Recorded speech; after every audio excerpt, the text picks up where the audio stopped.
ഇന്ന് social media തുറന്നാൽ നമുക്ക് കാണാൻ കഴിയുന്ന ഒരു സംഭവമാണ് ഇന്ത്യക്കാർക്കെതിരെയുള്ള വംശീയ അധിക്ഷേപങ്ങൾ. അപ്പോൾ വെസ്റ്റേൺ കൺട്രീസൊക്കെ ഇന്ത്യക്കാർക്കെതിരെ മാരകമായ രീതിയിൽ വംശീയ അധിക്ഷേപങ്ങളാണ് ഇപ്പോൾ നടന്നുകൊണ്ടിരിക്കുന്നത്. ആക്രമണങ്ങളൊക്കെ തുടങ്ങിയിട്ടുണ്ട്. ഇപ്പോൾ റീസെൻ്റായിട്ട് അയർലാൻഡിൽ നടന്ന ഇന്ത്യൻ ഒരു കുഞ്ഞിന്, വംശജയായിട്ടുള്ളൊരു കുഞ്ഞിന് നടന്നിട്ടുള്ള ഒരു ഡേട്ടി girl go back to India എന്ന് പറഞ്ഞിട്ടുള്ള ആ ഒരു അറ്റാക്കും, അതേപോലെ തന്നെ 9 വയസ്സായിട്ടുള്ള ഇന്ത്യൻ വംശജയ്ക്ക് നേരിട്ടുള്ള കല്ല് എറിഞ്ഞ് തലയോട്ടി പൊട്ടിച്ച ഒരു സംഭവം ഇന്ന് സോഷ്യൽ മീഡിയ മാരകമായ രീതിയിൽ ചർച്ചയ്ക്ക് വിധേയമാക്കിയിട്ടുണ്ട്. അതേപോലെ തന്നെയാണ് ഇന്ത്യൻ കൗൺസിലേറ്റ് അയർലാൻഡിൽ പുറത്തിറക്കിയിട്ടുണ്ട്. എന്താണ് സംഭവം എന്ന് വെച്ചാൽ, അയർലാൻഡിൽ ഇന്ത്യൻ ആരെങ്കിലും പുറത്തിറങ്ങുന്നുണ്ടെന്നുണ്ടെങ്കിൽ ഒന്ന് കെയർ ചെയ്ത് പുറത്തിറങ്ങുക, റിമോട്ടായിട്ടുള്ള പ്ലേസിലോട്ട് ഒറ്റയ്ക്ക് പോകാണ്ടിരിക്കാൻ നോക്കുക, അതൊക്കെ പറഞ്ഞിട്ട് ഇന്ത്യൻ കൗൺസിലേറ്റ് അനൗൺസ് ചെയ്തിട്ടുണ്ട്. അതേപോലെ തന്നെയാണ് ഓസ്ട്രേലിയയിലും സ്ഥിതി വിഭിന്നമല്ല. ഓസ്ട്രേലിയയിൽ ഒരു ഇന്ത്യൻ വംശജന് അറ്റാക്ക് ഉണ്ടായ കാരണം കൊണ്ട് അവന് ഹോസ്പിറ്റലൈസ്ഡ് ആയിട്ടുണ്ട്. കാനഡയിലും ഇപ്പോൾ റീസെൻ്റായിട്ട് ഒരു കപ്പിളിനുണ്ടായിട്ടുള്ള അറ്റാക്കുകൾ മാരകമായ രീതിയിൽ സോഷ്യൽ മീഡിയയിൽ ഡിബേറ്റുകൾ നടത്തുകയുണ്ടായി. അതേപോലെ തന്നെയാണ് ഇത്തരം സംഭവങ്ങൾ എന്തുകൊണ്ടാണ് നമുക്കെതിരെ ഇങ്ങനത്തെ ഒരു അറ്റാക്ക് ഉണ്ടാവണം എന്നുള്ളത് നമ്മൾ എപ്പോഴേലും ഒരു ചർച്ചയ്ക്ക് വിധേയമാക്കേണ്ടത്. നമ്മൾ തന്നെ സ്വയം ചിന്തിച്ച് നോക്കുക, എന്തുകൊണ്ടാണ് നമ്മൾ ഇത്രത്തോളം അറ്റാക്കുകൾക്ക് വിധേയമാവണം എന്നുള്ളത്. ചിലപ്പോൾ ഞാൻ ചെയ്തൊരു പ്രശ്നം കാരണമായിരിക്കും വേറെ ആൾ സഫർ ചെയ്യേണ്ടി വരിക. അപ്പോൾ എന്തുകൊണ്ടാണ് ഇത്തരം പ്രശ്നങ്ങൾ ക്രിയേറ്റ് ചെയ്യണമെന്ന് ചോദിച്ചാൽ ഇതിന് 3-4 കാറ്റഗറിയാക്കി തിരിക്കാൻ പറ്റും. ഒന്ന്, നമ്മളായിട്ട് വരുത്തി വെക്കുന്ന വിനകൾ. ഒന്ന്, പേഴ്സണൽ പ്രോബ്ലംസ്, നമ്മളായിട്ട് വരുത്തി വെക്കുന്ന, നമ്മൾ കർമ്മ എന്നൊക്കെ പറയില്ല, അതേപോലത്തെ പ്രശ്നങ്ങൾ. 2, എമിഗ്രേഷൻ റൂൾസും അതുമായിട്ട് ബന്ധപ്പെട്ട പ്രശ്നങ്ങൾ. 3, ഹേറ്റേഴ്സ് ക്രിയേറ്റ് ചെയ്യുന്ന പ്രശ്നങ്ങൾ.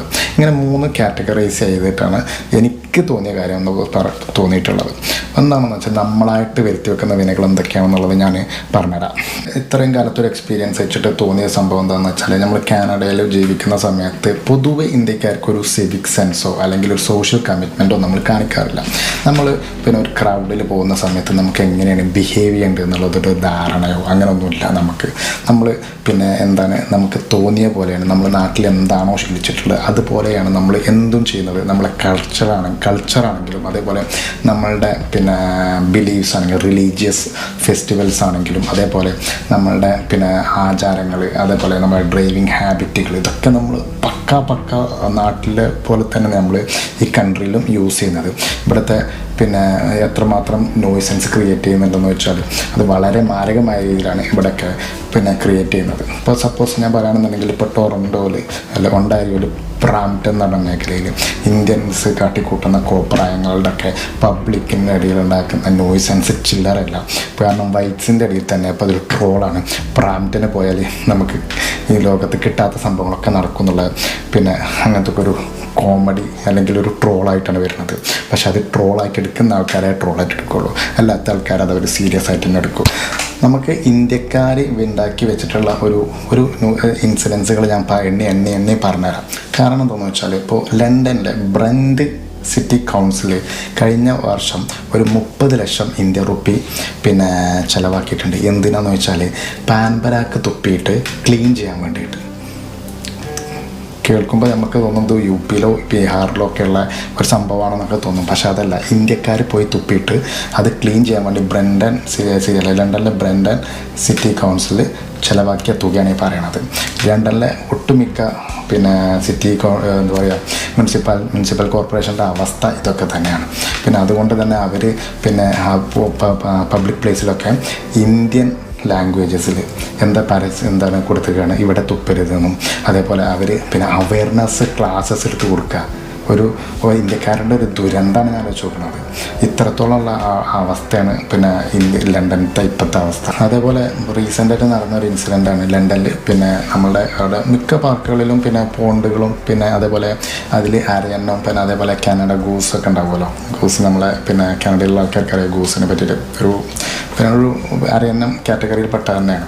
അപ്പോൾ ഈ സംഭവം അവിടുത്തെ ആൾക്കാർ, ഇന്ത്യക്കാർ പോയിട്ട് അതിറ്റങ്ങളെ പിടിച്ചിട്ട് കുക്ക് ചെയ്യാൻ വേണ്ടിയിട്ട്, കറി വെക്കാൻ വേണ്ടിയിട്ട്, ഭക്ഷണം ഉണ്ടാക്കാൻ വേണ്ടിയിട്ട്, പാകം ചെയ്യാൻ വേണ്ടിയിട്ട് പിടിച്ചിട്ട് ഡയറക്റ്റ് കൊണ്ടുപോകുന്ന വീഡിയോസൊക്കെ സോഷ്യൽ മീഡിയയിൽ ചർച്ചയായിട്ട് കേൾക്കുമ്പോൾ തന്നെ എന്തൊരു പുച്ഛം തോന്നാം അല്ലേ. പിന്നെ എത്രത്തോളം ദാരിദ്ര്യം പിടിച്ച ആൾക്കാരാണ് നമ്മൾ ഇന്ത്യക്കാർ. ഞാനടക്കം പെട്ട ആൾക്കാർ അതിൽ പെടും. കാരണം പുറത്തിറങ്ങുമ്പോൾ ഞാനാണെന്നോ നീയാണെന്നോ വ്യത്യാസമല്ല, അടി കിട്ടുമ്പോൾ എനിക്കും കിട്ടും. That's it.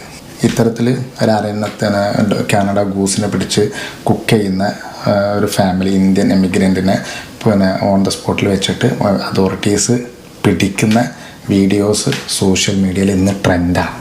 പിന്നെ നമുക്ക് എല്ലാത്തിനോടും ഒരു എക്സ്ട്രീമിസ്റ്റ് ആയിട്ടുള്ള ബിലീവ്സാണല്ലോ. ഐ മീൻ നമ്മളുടെ സിനിമാ നടന്മാരോടാണെങ്കിലും നമ്മളുടെ മതപരമായിട്ടുള്ള ആചാരങ്ങളാണെങ്കിലും നമ്മളുടെ കൾച്ചറാണെങ്കിലും നമുക്ക് എല്ലാത്തിനോടും ഒരു എക്സ്ട്രീമിസ്റ്റ് ലെവലാണ് നമ്മൾ ചിന്തിക്കാറുള്ളത്. അതുകൊണ്ട് തന്നെ പിന്നെ നമ്മളിപ്പോൾ റീസെൻ്റായിട്ടൊക്കെ ഫിലിം ഷൂട്ട് ചെയ്യുന്ന സമയത്ത് അല്ലെങ്കിൽ ഫിലിം റിലീസ് ചെയ്യുന്ന സമയത്ത് ഫസ്റ്റ് ഷോകളിലൊക്കെ തിയേറ്ററിൽ പിന്നെ പ്രകടനം നമ്മൾ വലിയ എന്താ ഫ്ലെക്സ് ബോർഡുകളും ഡാൻസും കൂത്തുമൊക്കെ ആയിട്ടാണ് നമ്മൾ സിനിമകൾ റിലീസ് ചെയ്യാറുള്ളത്. ഇപ്പോൾ റീസെൻ്റായിട്ട് ലണ്ടനിലൊരു സിനിമ റിലീസ് ചെയ്യുന്ന സമയത്ത് ഫസ്റ്റ് ഷോ തന്നെ പിന്നെ പോപ്കോൺ എറിഞ്ഞിട്ട് തിയേറ്റർ ആകെ മെസ്സപ്പായിട്ട് തിയേറ്റർ പിന്നെന്താ പറയുക സ്റ്റാഫുകൾ ആ തിയേറ്റർ എന്താ പറയുക ഷോ മതിയാക്കിയിട്ട് ഇവരെ പിന്നെന്താ പറയുക സംസാരിക്കുന്ന വീഡിയോസും സോഷ്യൽ മീഡിയയിൽ വൻ പ്രശ്നങ്ങളാണ് ക്രിയേറ്റ് ചെയ്തത്. ലണ്ടനൊക്കെ കഴിഞ്ഞ് നമുക്ക് കാനഡയിലോട്ട് വരാം. കാനഡയിൽ ഒട്ടും മോശമല്ലാട്ടാണ് നമ്മളെ പിന്നെ ക്ലീനിങ്ങിൻ്റെ കാര്യത്തിലാണെങ്കിലും പിന്നെ നമ്മളുടെ ഈ പറഞ്ഞ പബ്ലിക് നോയ്സൻസിൻ്റെ കാര്യത്തിലാണെങ്കിലും നമ്മൾ ഒട്ടും പിറകിലല്ല. ദീപാവലി മുതൽ അവിടെ തുടങ്ങും നമ്മളുടെ പിന്നെ പ്രശ്നങ്ങൾ ക്രിയേറ്റ് ചെയ്യാൻ. ഇപ്പോൾ കഴിഞ്ഞ ജൂലൈ മാസം പിന്നെ ഒരു രഥയാത്ര നടത്തിയിട്ട് ടൊറൻറ്റോ ഡൗൺ ടൗണിൽ അപ്പാർട്ട്മെൻറ്റിൻ്റെ മേലെ പിന്നെ ചീഞ്ഞ മുട്ടോണ്ട് എറിഞ്ഞ സംഭവം ഇന്ന് പിന്നെ വൻ ചർച്ചയായിട്ട് നടന്നിട്ടുണ്ട്. അത് നമ്മളെ തന്നെ ട്രോളുന്ന സമയമാണ് ഇപ്പോൾ നടന്നുകൊണ്ടിരിക്കുന്നത്. അതേപോലെ തന്നെയാണ് പിന്നെ ഒരു ചേച്ചി ഗാർബേജ് ഡിസ്പോസ് ചെയ്യുന്ന വീഡിയോസ് സോഷ്യൽ മീഡിയയിൽ ട്രെൻഡാണ്. അതേപോലെ തന്നെ നമ്മളുടെ പിന്നെ പഞ്ചാബി കമ്മ്യൂണിറ്റിപ്പെട്ട കുറച്ച് പയ്യന്മാർ പിന്നെ ഒരു പബ്ലിക് പോണ്ട് പോയിട്ട് പിന്നെ സോപ്പ് തേച്ച് കുളിക്കുന്ന വീഡിയോസും സോപ്പ് തേച്ച് പബ്ലിക് പോണ്ട് ലേക്കിൽ കുളിക്കുന്ന വീഡിയോസൊക്കെ അതും വൻ തരംഗമാണ്. പിന്നെ ഇങ്ങനത്തെ നോയ്സൻസൊക്കെ കാനഡയിലും വളരെ എന്താ പറയുക നടന്നുകൊണ്ടിരിക്കുന്ന സംഭവം. അതേപോലെ തന്നെയാണ് പിന്നെ നമ്മളെ പിന്നെ എന്താ പറയുക ഡ്രൈവിംഗ് ഹാബിറ്റ് നമ്മൾ കാനഡയിൽ പിന്നെ ഒണ്ടാരിയോയിൽ ജീവിക്കുന്ന ഓരോരുത്തർക്കും അറിയാം. ബ്രാംപ്ടണിൽ മൂവ് ചെയ്യാൻ പേടിയാണ് നമ്മൾ ബ്രാംപ്ടണിലോട്ട്. കാരണം എന്താണെന്ന് പറയുക, ഇൻഷുറൻസിൻ്റെ റേറ്റ് ഹൈ ആയ കാരണം കൊണ്ട്. ഇൻഷുറൻസിൻ്റെ റേറ്റ് ഹൈ ആയ കാരണം എന്താണെന്ന് വെച്ചാൽ അവിടെ ആക്സിഡൻസിൻ്റെ റേറ്റ് കമ്പാരിറ്റീവ്ലി കൂടുതലാണ്. അതേപോലെ തന്നെയാണ് പിന്നെ നമ്മളുടെ നാട്ടിലുള്ള എന്താണോ നമ്മൾ ഡ്രൈവിങ് പഠിച്ചിട്ടുള്ളത് അതേ സിസ്റ്റമാണ് നമ്മൾ കാനഡേൻ്റെ ബ്രാംപ്ടൺ മേഖല നമ്മൾ യൂസ് ചെയ്യുന്നത്. ഇപ്പോൾ ഒരു പഞ്ചാബി പിന്നെ ഫ്ലോറിഡയിൽ ഇപ്പോൾ റീസെൻ്റായിട്ട് നടന്ന ഒരു ട്രക്ക് ആക്സിഡൻറ്റ് 3 പേരാണ് മരിച്ചത്. ആ ചങ്ങാതി പിന്നെ ഹൈവേ 110 കിലോമീറ്റർ സ്പീഡുള്ള ഹൈവേയിൽ യൂട്ടാൻ അടിച്ചിട്ട് ഒരു വാന് വന്നിടിച്ചിട്ട് 3 പേര് മരിക്കണ്ടായി.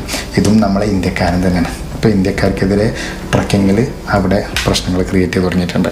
പിന്നെ നാട്ടിൽ നിന്ന് പോരുന്ന ആൾക്കാർക്ക് നാട്ടിനോടുള്ള സ്നേഹം കാരണം നമ്മൾ പിന്നെ നാട്ടിലത്തെ സംഭവങ്ങൾ മൊത്തം ഇവിടെ കൊടുന്ന് പ്രകടിപ്പിക്കുകയാണ്.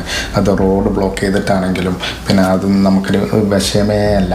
അത്രത്തോളം പ്രശ്നങ്ങളാണ് നമ്മളിവിടെ ക്രിയേറ്റ് ചെയ്യുന്നത്.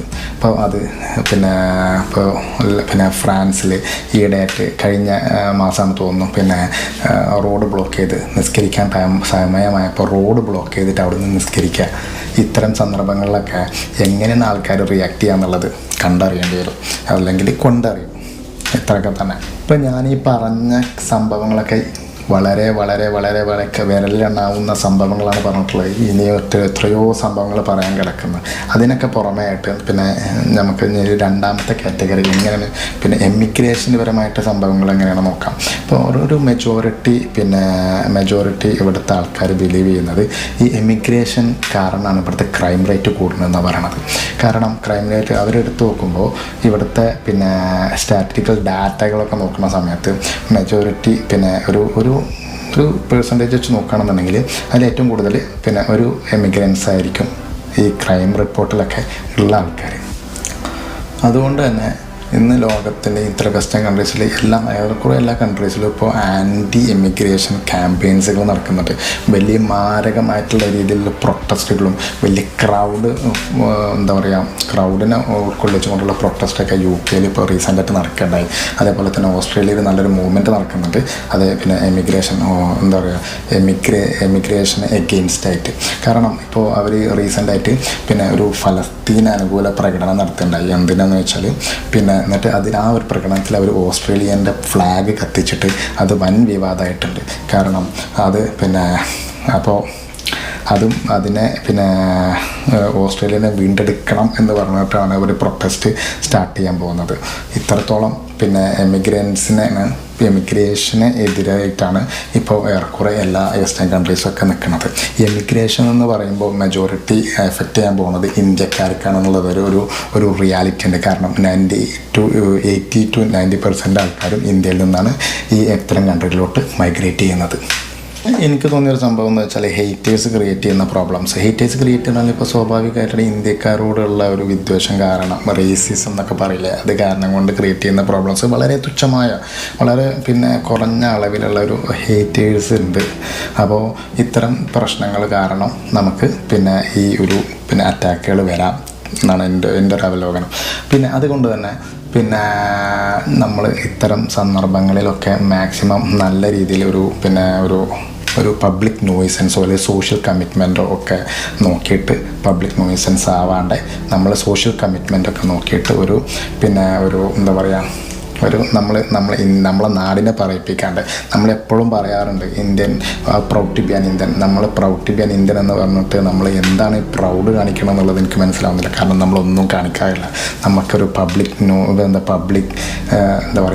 ഒരു സോഷ്യലി ഒരാൾക്കാരോട് നമ്മളെങ്ങനെ മിങ്കിൾ ചെയ്യണമെന്നോ അല്ലെങ്കിൽ ഒരാളോട് എങ്ങനെ ഒരു സോഷ്യൽ പ്ലേസിൽ പോയിട്ട് നമുക്ക് എങ്ങനെ സംസാരിക്കണമെന്നോ അതൊന്നും നമ്മൾ അവെയറല്ല. കാരണം നമുക്ക് സിറ്റുവേഷണലി ഹാൻഡിൽ ചെയ്യാനുള്ള കഴിവില്ല. പക്ഷെ നമ്മൾ ഭയങ്കര ഹാർഡ് വർക്കേഴ്സാണ്. സോ നമ്മൾ ഇനിയെങ്കിലും നമ്മൾ കാത്തിട്ടില്ല എന്നുണ്ടെങ്കിൽ നമുക്കോ അല്ലെങ്കിൽ നമ്മളുടെ നെക്സ്റ്റ് ജനറേഷനോ മാരകമായ രീതിയിലുള്ള പ്രശ്നങ്ങൾ ക്രിയേറ്റ് ചെയ്യും. അപ്പോൾ ഇനി ഓണം വരാൻ പോവുകയാണ്. കേരളക്കാരും ഇതിൽ നിന്നും പ്രശ്നം വിഭിന്നല്ല. കാരണം കഴിഞ്ഞ വർഷം മഹാഓണം എന്ന് പറഞ്ഞിട്ട് കഴിഞ്ഞ ഇയറിൽ നടന്ന ഡണ്ടാ സ്ക്വയറിൽ നടന്ന തല്ലിൻ്റെ മഴ ട്രോളി പിന്നെ സോഷ്യൽ മീഡിയയിൽ തരംഗമാണ്. അപ്പോൾ ഈ വർഷത്തെ ഓണം നല്ല രീതിയിൽ കഴിയട്ടെ എന്ന് ആശംസിച്ചുകൊണ്ട് പിന്നെ എല്ലാവർക്കും ഓണാശംസകൾ. നമസ്കാരം.